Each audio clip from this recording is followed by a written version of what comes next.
Welcome to 10 Career Questions. My name is Kevin Abnell, and I'm the Executive Director of the York County Alliance for Learning. This video is part of a series of interviews where we speak to various professionals working within each of the 16 nationally recognized career clusters. The purpose of this series is to get to know people working within each career cluster and to help promote a better understanding of various career paths. Resources like this video are intended to help promote career awareness and career exploration as students move closer to making important career decisions. This video series is presented in part by a grant from the FirstEnergy Foundation and a business education partnership grant provided by South Central PA Works.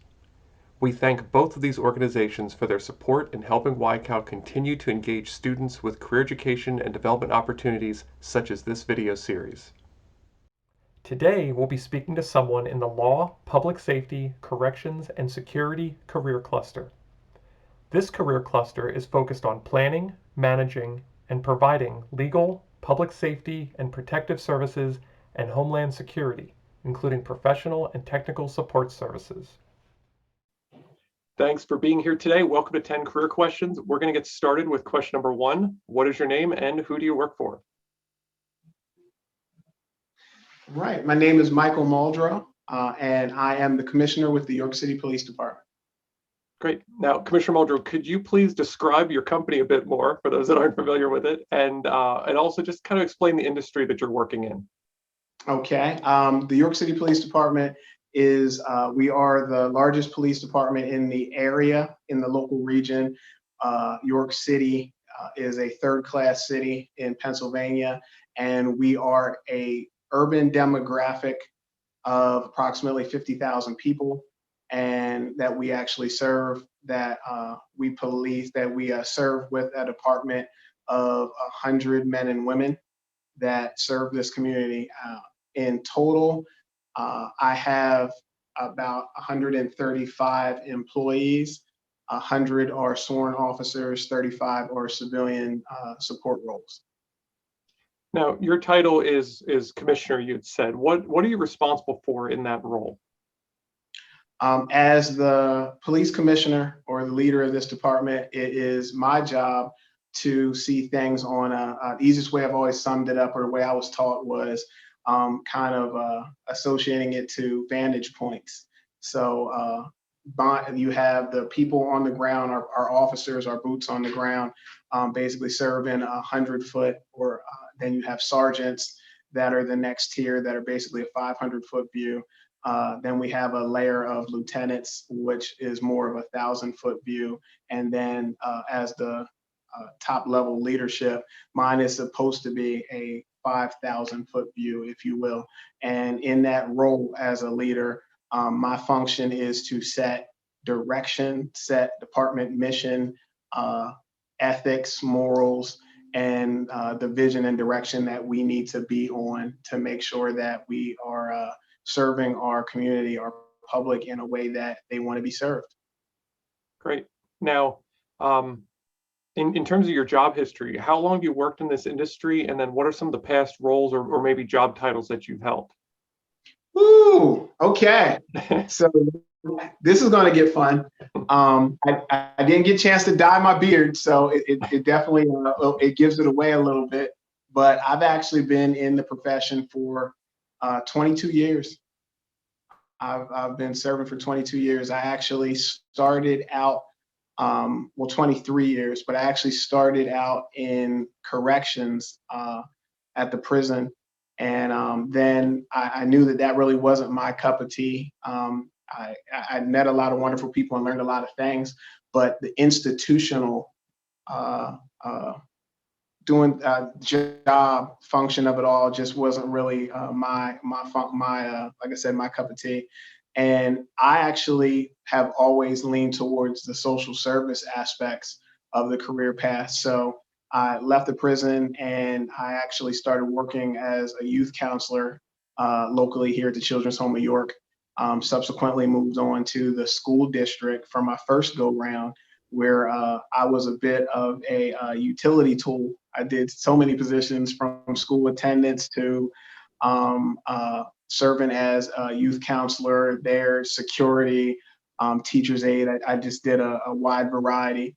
But I found my niche working with youth during those years in the school district. And it was all the other things, it was all the aspects and the needs that I saw young people suffering and families struggling and stuff here in this community that let me know that I wanted to do more with respect to public service. And I'm actually a cops kid.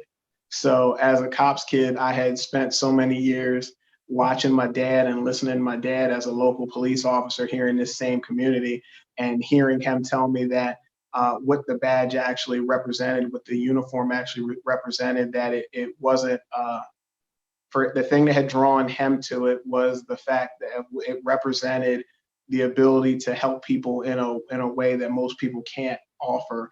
And it was like it leveled the playing field and allowed you to serve people in a way that few get an opportunity to do so. So I heard that and I saw how he was able to serve our community, and I saw how people responded to that. I saw how people felt about my dad over the years, for the things that he had done, the aid that he had brought, the connect, what he represented, and the connection that he brought into the role.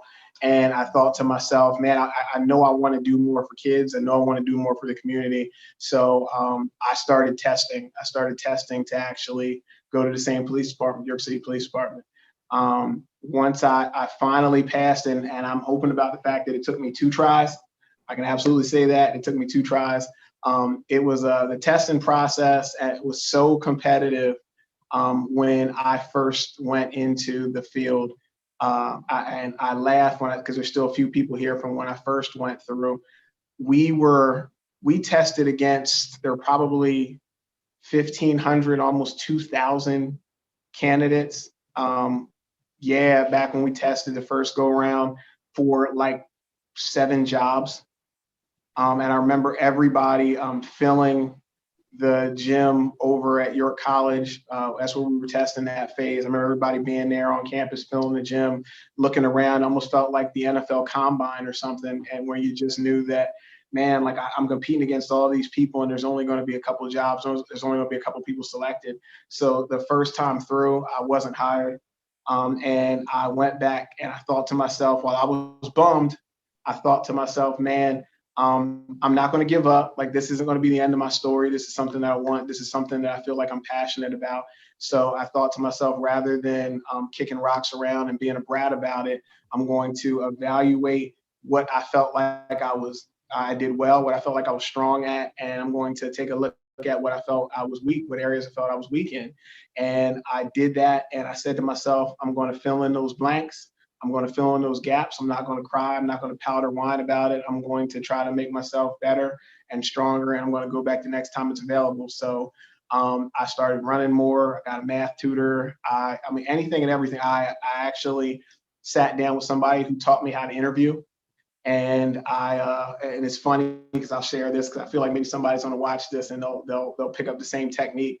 But I remember him telling me that here's what I need you to do. Is about how you present yourself. It's about how other people are viewing you, less about what you're saying and how you're communicating, but how you're being received on the other end. So he was like, I want you to think about all the interview questions you could possibly get, write them down, and then I want you to think about your responses, and I want you to not only pre-prepare and try to really make sure that you can outthink the responses, but the most important piece was I want you to deliver it in front of a mirror so you can watch yourself and see how you look and see what the other person's going to see to give you an idea of how you're being received. So I remember doing that and looking like a fool at home in my bathroom mirror. I remember all the times I woke up at 5 a.m. in the morning to go running and working out with a bag full of rocks on my back and everything else and stuff, trying to make sure that that wasn't going to limit me or hinder me. And I remember going back in for the next test when it finally popped up. And I can tell you, it feels like yesterday, and mine is 20 years ago. It literally feels like yesterday when I think back to how I felt when I finally got the call and somebody said that they offered me the job. To me, it was like somebody calling and saying that you were good enough. And it was so impactful I know I broke down like a baby. And I remember calling my parents and telling my mom, telling my family. And I remember what my dad said and everything else, just like it was yesterday. Like I said, it was 2 decades ago. So I'm sorry, I didn't mean to belabor that, but Oh, that's great.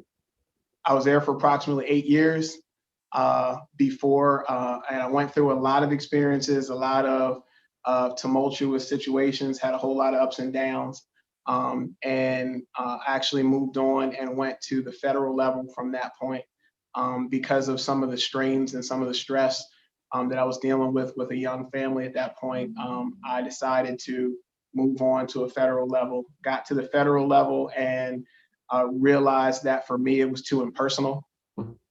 It had, as a career path as law enforcement, it lost what had attracted me in the first place, which was the connection to my community and serving the people that I knew and that knew me. And so from that, I ended up circling back around and coming back into municipal law enforcement locally through the sheriff's department uh, and West York Borough. And from there, I was always on specialty units. I had always done a lot of specialty units. I had done a lot of street crime reduction, street crime prevention, a lot of undercover drug work, and even when I was with New York City the first go round. But the best thing that I had ever done in law enforcement up to that point was my time as a school resource officer. And for me, that was just it. Like that was worth all the headaches. That was worth all the late nights. That was worth everything that we went through at the police academy that they put you through to try to prep you. For me, that was it. Like to be able to not only come back, but come back in a role that gave you the authority, gave you the vantage point to really be able to serve families. I remember the first time as a school resource officer, the first time that I ever took an abused child out of the household away from his abuser. I knew that that was the line of work for me. The first time I ever sat in the courthouse for a couple of hours helping a mother and a family get PFAs against an abuser. Like I just knew for me that that's what it was about, to be able to, um, you can help adults, but you can provide for kids and young people. Like you can help adults in a situation, but when you're working with kids, when you're working with young people, you're potentially turning around a generation. You're changing a life for somebody. You can't really change an adult, but making a situation better for a young person, you're literally changing the course of their life. So it meant the world to me when I got a chance to serve as a school resource officer. So that I say that to say, as all the other things that I did in my lengthy and decorated, I'm proud to say, career in law enforcement, it wasn't until I got an opportunity to take a role with the school district in their safety and security department and building their safety and security department that I really, really got chance to, that opened up so many doors for me. In that role, I was the safety and security officer at the high school for about 3 years until the superintendent actually asked me to take over the program. And when I took over the program, for me, it was just like, okay, this is my chance. This is my chance. There's a door opening. I'm going to ride this thing like the wheels are going to fall off. This is a blank sheet of paper. I'm going to give it everything I have. And I just went for broke. And we were able to go from being a safety and security department to building a police department inside a campus police department inside of the school.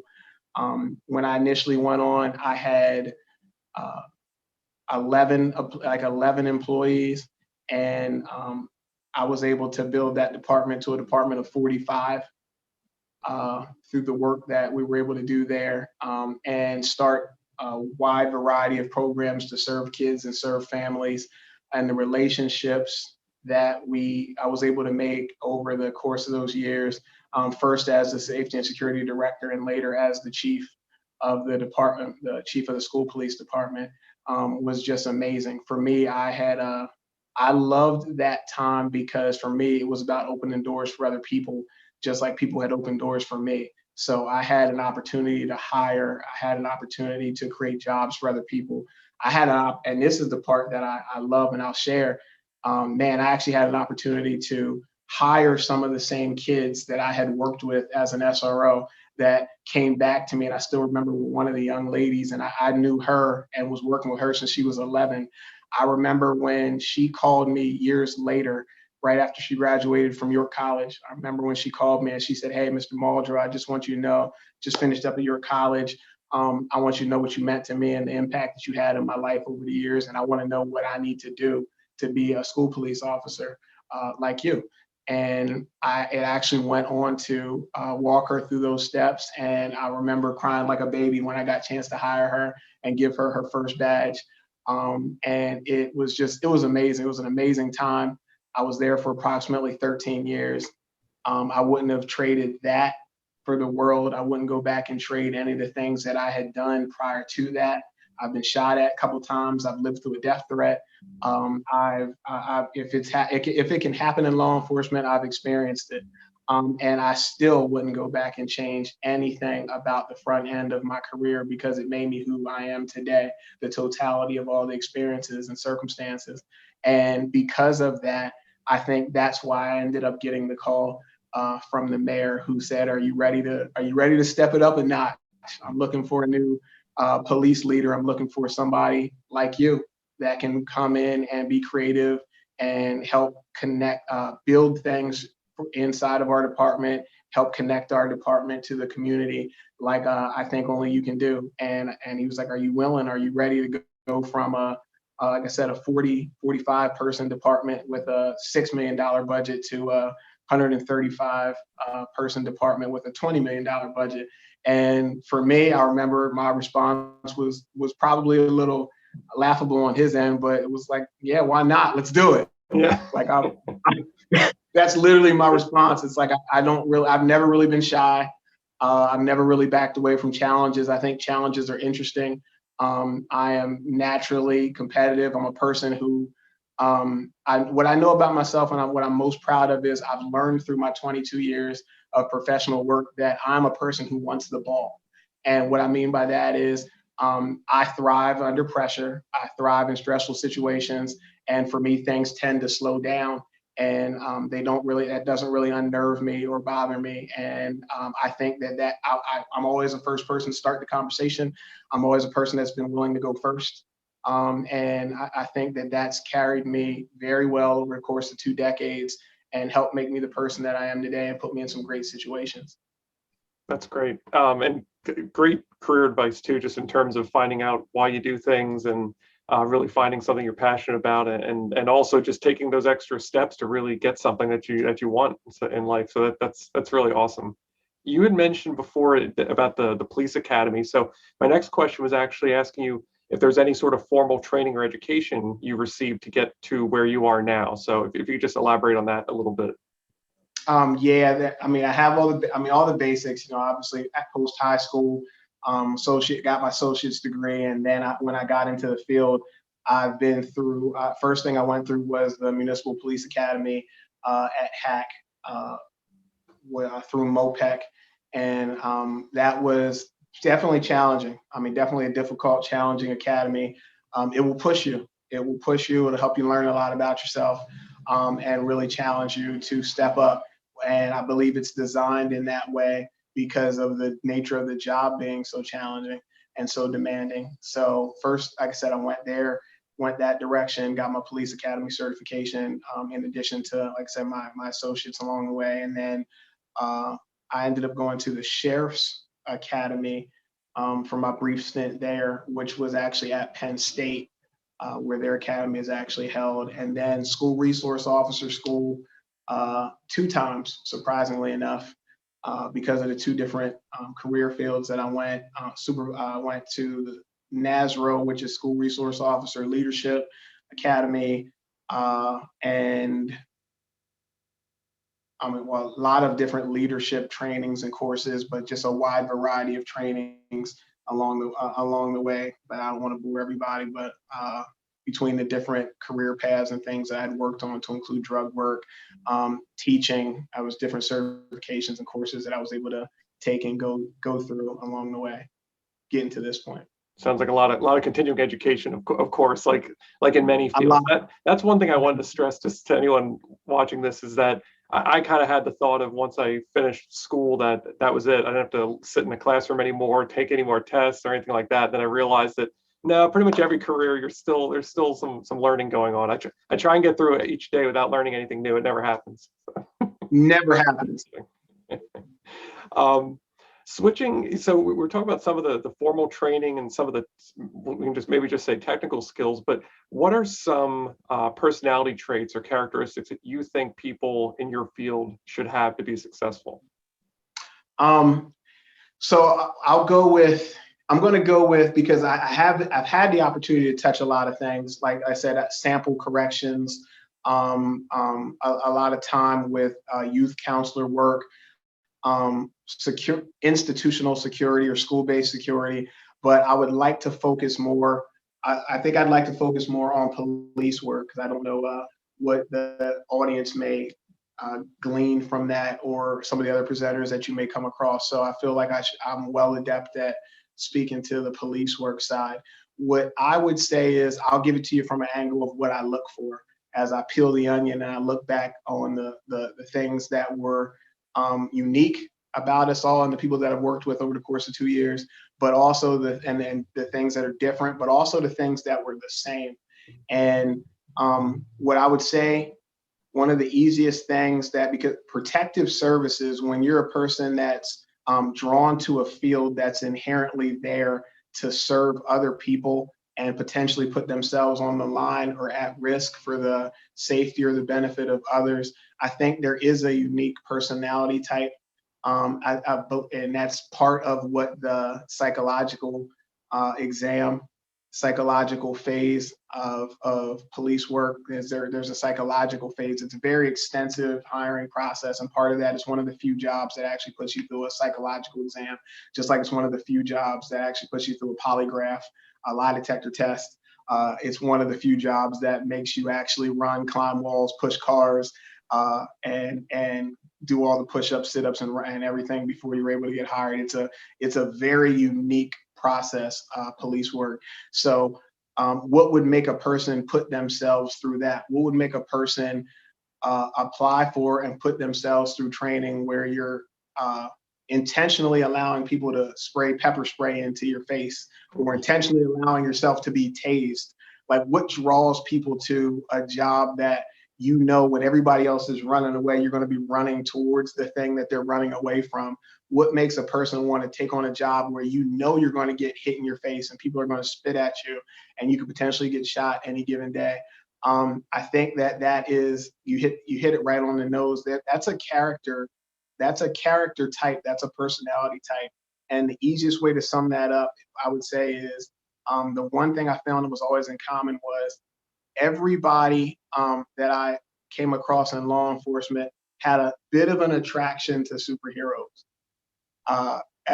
in their former life, or as a young person. One way or another, the generations may change. So like, I look at my dad and the generation of cops that he came from. They all had Westerns that really were fundamental key elements for them. They were all into Westerns and watching cowboy shows and stuff, and fundamentally believed in somebody needs to be there and be the good guy to help everybody else to keep the bad guys away.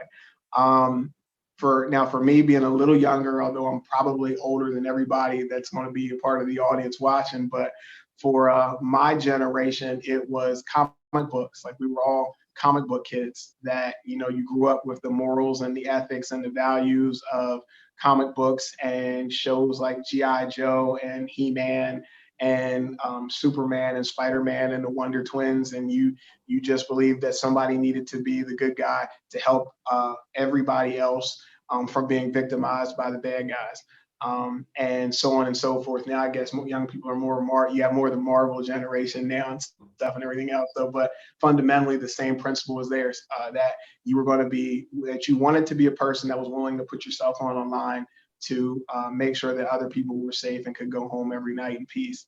I think that's a common denominator that has been there, is there, and in truth needs to be there for the personality type that's drawn to this job, because you're not coming to this job to get rich. I've never been rich, will never be rich. aren't going to get paid for what you do. Generally, it's funny. I think back to being a kid. I remember my dad telling me that in life, there's only two things you can do. You can get paid for what you can do, and you can get paid for what you know. And generally, people that get paid for what they can do, they make less money. That's blue collar work. And then you have people that get paid for what they know is your white collar work, and they always make more. I will definitely say that initially going into law enforcement, it's a career path that you're getting paid for what you can do. It's as you advance and you think about leadership and you look into leadership roles or unique specific positions inside of police work, inside of law enforcement, where you start to move towards getting paid for what you know. But not to belabor it, though, I think that's at the end of the day, that's the personality type. That's the thought. That's the question that a person has to ask themselves before they get into this role, because you're not going to do it to get rich. You're not going to be doing it because it's going to make your life better in any way. You walk around in the cold, you stand out in the rain for car accidents, you are going to get hollered at and called names that you've never been called before in your life. You are going to be slapped and spit at and knocked down. It's not going to be to make your life better. You have to know that going into it. It's about understanding that somebody has to be there to help make other people's lives better. If that's attractive to you, then give me a call. That's great. So focus on the positive for a second. What's the best part about your job? The best part about the job is the same thing that's the worst part of the job. The fact that you're going to be out in the cold, that you could get spit on, that you might get hit, that you could potentially have to duck bullets, all the same things that I just gave you that you're subject to that can tend to make the job hazardous or difficult or dangerous are the things that end up making it a positive, because when everybody else is running away, the fact that you're able to take a deep breath, stand there and get through that initial response. And it's what you see on the other end. It's the mother who is there holding the child and needs a place to go. It's the victim who was beaten by somebody that you're stopping the person that's harming them. It's the child who got lost and couldn't find their way home. It's the people that you stop from getting shot, the resources that you're able to get to somebody else. It's that little old lady who feels more comfortable going in her house after you stop whatever you stop or deal with whatever you deal with. It's the person who occasionally will give you a hug and say, thank you for being here. You made things better. It's the fact that you can make your way through all of that rain to be able to get to the other side when the sun comes out and see what you stopped, what you saved, what you prevented, or what you made better because of your actions. Again, like I said, through all the difficult times, and I've had a host of them, I wouldn't go back and change any of them, because they are what made me me, and it's what made this chosen career path worthwhile. And it's what made me want to keep coming back every day in the course of 20 years. Because like I said, you're not coming back for the money. You're coming back for the ability to serve and what you're able to do and the faces of the people that you help along the way. Our police department, I'll just say, just to give you an idea, our police department does 50,000 calls a year. Each one of our officers does about 25 calls a day. Imagine the impact over the course of a 20-year career, how many people you get a chance to help, how many situations you get a chance to change, how many times you have an opportunity to help a neighborhood or a community or a block or a family. When you're looking at numbers like that over and over and over and over again, whether an officer realizes it or not, the impact that every single police officer makes is huge. So you may have already answered this, but I wanted to ask if you had anything else to add, because my next question that I was going to ask was, what's the most challenging part about your job, or maybe the industry in general? So I didn't know if you had anything to add, or if you'd already covered that. I think the most challenging part right now, because I think there's ebbs and flows to it all when you're looking at police work, when you're looking at this career path. And right now, I guess we'd be in an ebb.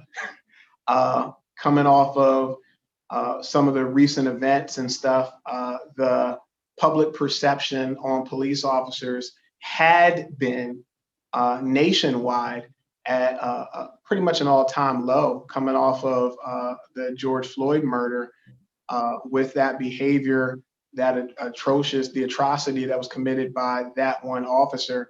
When you look at how many police officers there are nationwide, that one officer and what he did, what it did to blemish and taint people towards all of us, our profession as a whole, or the incident with Breonna Taylor, what that did, and how that impacted how people feel about police officers.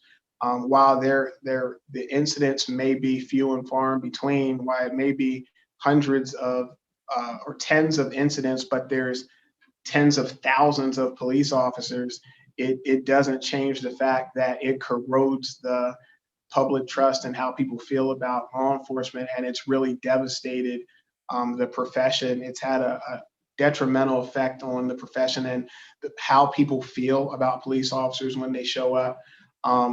How has affected how people consider whether or not they want to do the job themselves, which has led to a lot of strains in recruitment for a lot of agencies.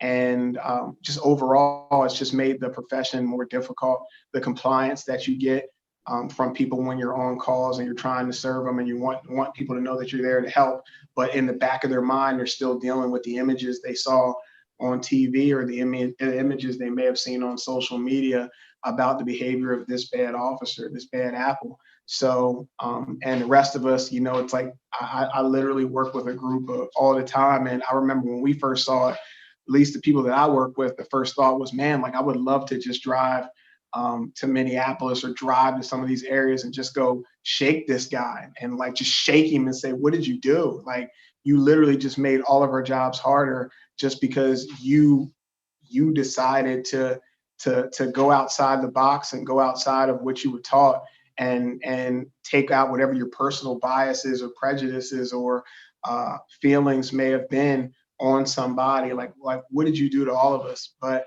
I understand you can't do that, especially as a leader. You can't shake people. So or you shouldn't shake people. Yeah. So instead of shaking people or yelling at people and saying, don't you ever be like that guy, because I refuse to say his name, but don't you ever do anything like that guy, my thought was to go back to the drawing board and just start working and putting in the time, putting in the effort to let our community know, while this may be the trend nationwide, this may be the things that other areas are dealing with, or the incidents and things that you may be seeing that other departments may be suffering from. That's not going to be what you get from this department.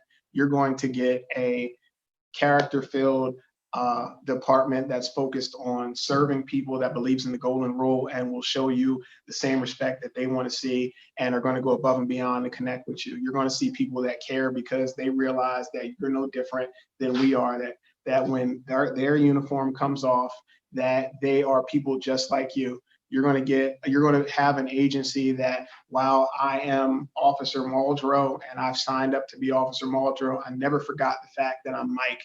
And I am Mike, the same Mike that your kids grew up with.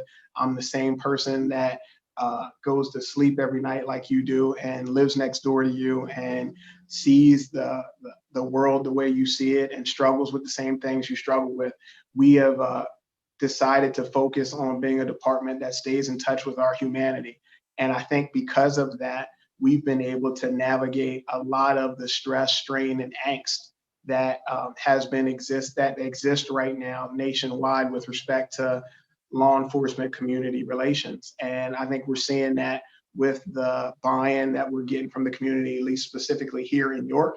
We're seeing that through the testing process that while everybody else may be struggling to hire cops, I have people beating down the door to want to get into the roles and get into law enforcement because they know you're going to be treated with respect when you come to work here.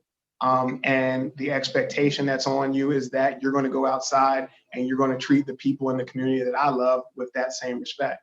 And I think it's gone a long way. Great. Now, you had mentioned earlier about strains with recruiting, and maybe you're not experienced that with York City, but my next question was going to be about the career outlook in the industry. Do you think there's going to be jobs available in the next 1 to 5 years. It kind of seemed like you're indicating that there would be. But just for those interested in pursuing this career, what's the job outlook from 1 to 5 years from now? 1 to 5 years from now, collectively, yeah, there are a lot of law enforcement jobs, a lot of police jobs that are available and will be available because of the interest, the level of interest nationwide has declined so much. Even locally, the level of interest, the work that we're doing is raising things back up. But just to put it, I mean, to sum it up for you, whereas when I tested 20 years ago and it was 1,500 to 2,000 people that I tested against, you now see tests and waves of tests where you're only getting about 115 candidates that actually apply. So your odds are so much different. Like before, it was almost like a needle in a haystack, and most people just went on police testing cycles where wherever a test popped up, you knew you were going to just take the test in the hopes of increasing your odds and being able to get a position that way by just through sheer number of tests that you took. But now, like I said, we only get a couple hundred candidates that are applying. Like my last wave, we had probably 112 candidates for 7 jobs. I would have loved those odds when I was going for it 20 years ago when I was a kid. But so the outlook for everybody right now that may be interested in law enforcement is completely different.